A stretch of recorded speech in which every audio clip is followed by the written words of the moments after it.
right. So as I was looking through lots of things to talk about, there is something I want to hear about, or I want to chat about from C.S. Lewis from many years ago. It's good advice for today, for those who want to take a stand.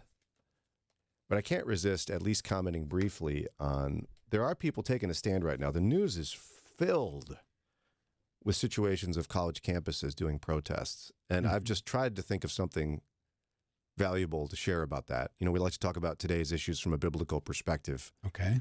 But the idea of college students protesting certainly is not new. Oh, no. It's like every generation of college students is hoping they could find something to protest about. And if they can't, they'll protest anyway. Yeah, I mean, and Rebel without a cause. And have you guys processed through it much? What you're saying? I mean, there's so much that's being said already that we would just say the same things. Anything new you want to add to the discussion? I hate to be snarky, but it does seem like if you went into the crowd as a journalist and started asking them, what are you protesting for? What are you really upset about? Give me, examples, make your case. Most of them would have no idea. Yeah. I don't want to go to class. It just seemed cool to be here.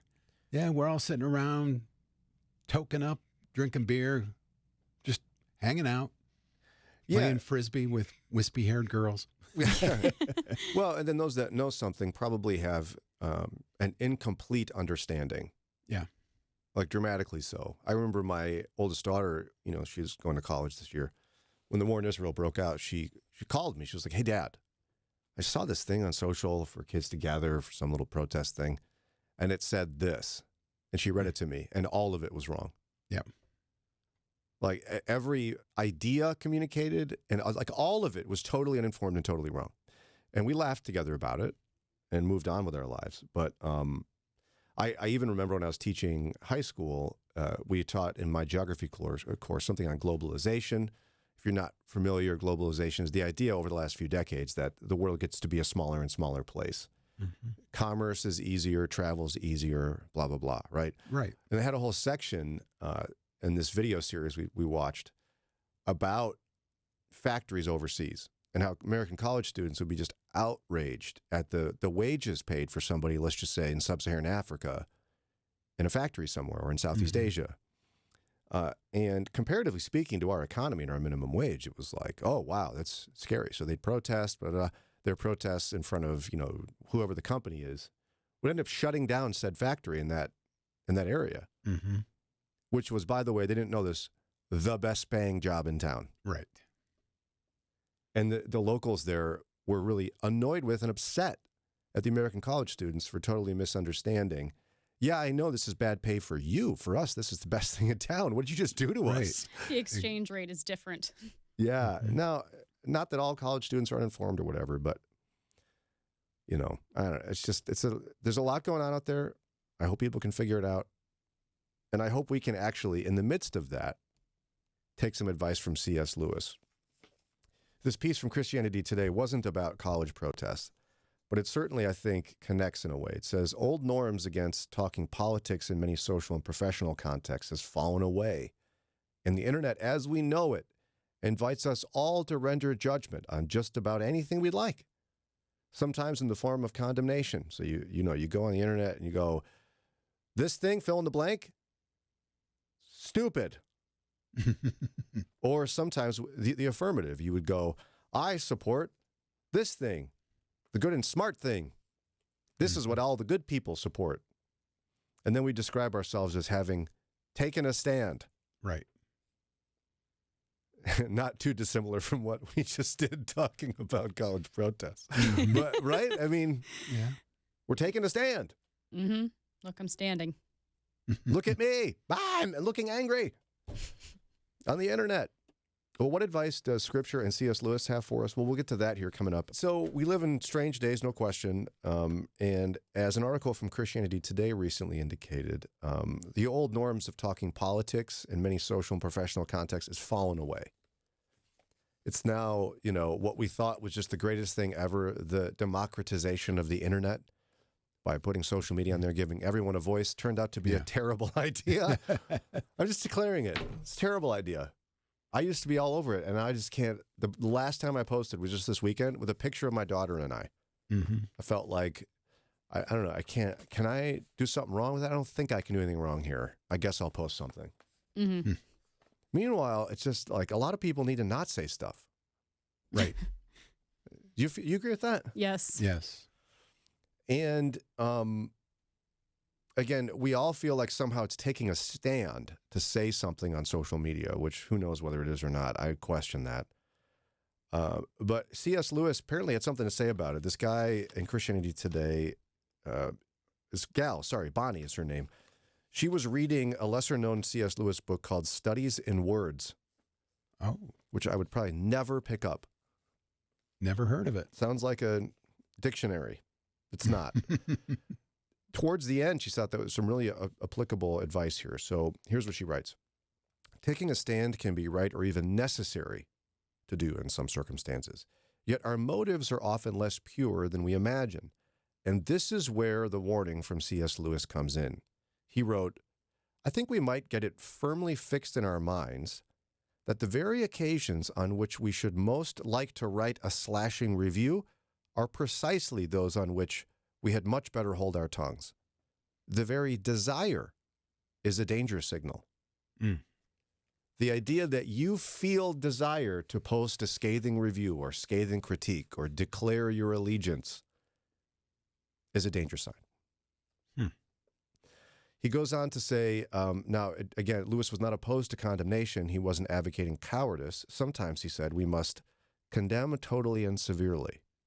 But we should pay attention to why we want to speak this way, why we want to pronounce fully indulgent resentment, he said. If we find ourselves rushing to critique some person or group for doing, quote, exactly the sort of thing we always loathe, then if we are wise, we shall be silent. The more extended quote from Lewis is this: the strength of our dislike is often a probable symptom that all is not well within, that some raw place in our psychology has been touched, or else that some personal or partisan motive is secretly at work. If we were simply exercising judgment, we should be calmer, less anxious to speak. And if we do speak, we shall almost certainly make fools of ourselves. Continence is the matter, in this matter, is no doubt painful. But after all, you can always write your slashing review now and drop it in the wastepaper basket a day or so later.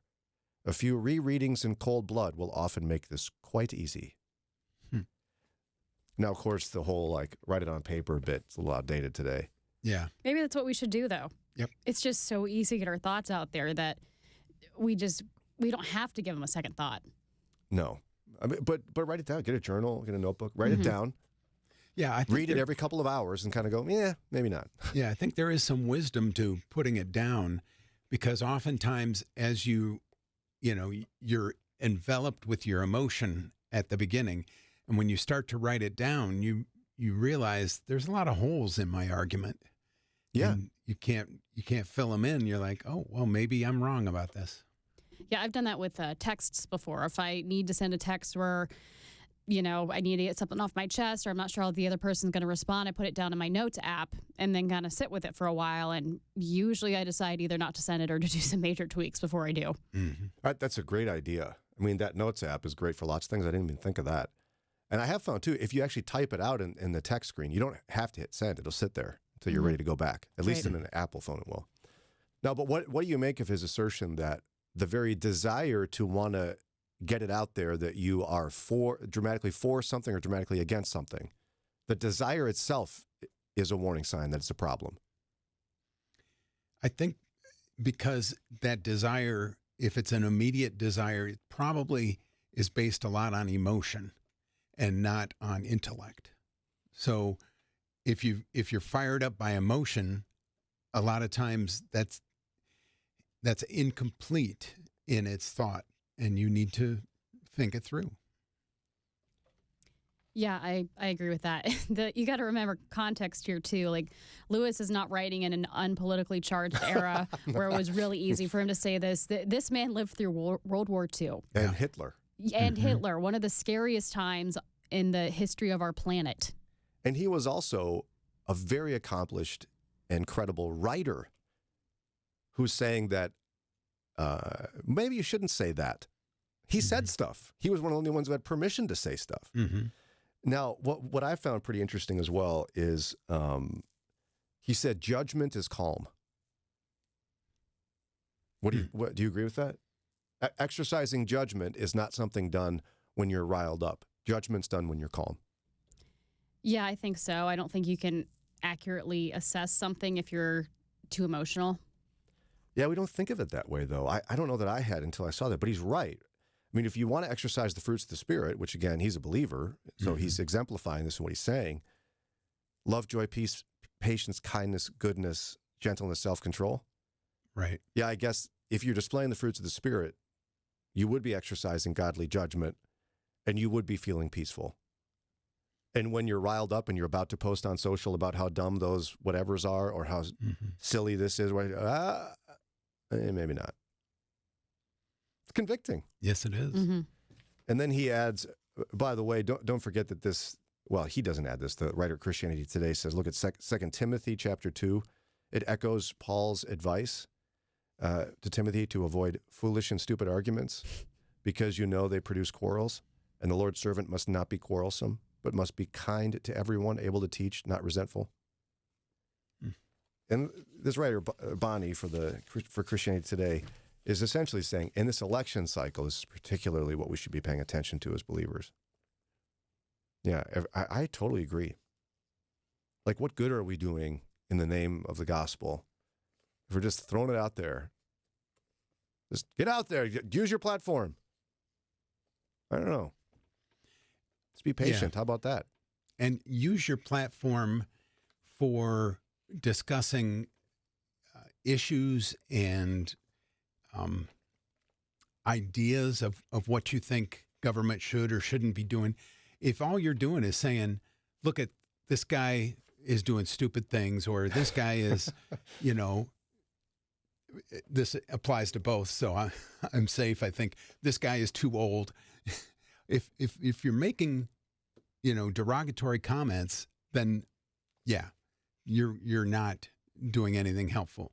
If you're saying, I think something needs to be done about the issue of child care, and I like what this particular senator or representative has put forward, that's helpful. That's adding to the conversation.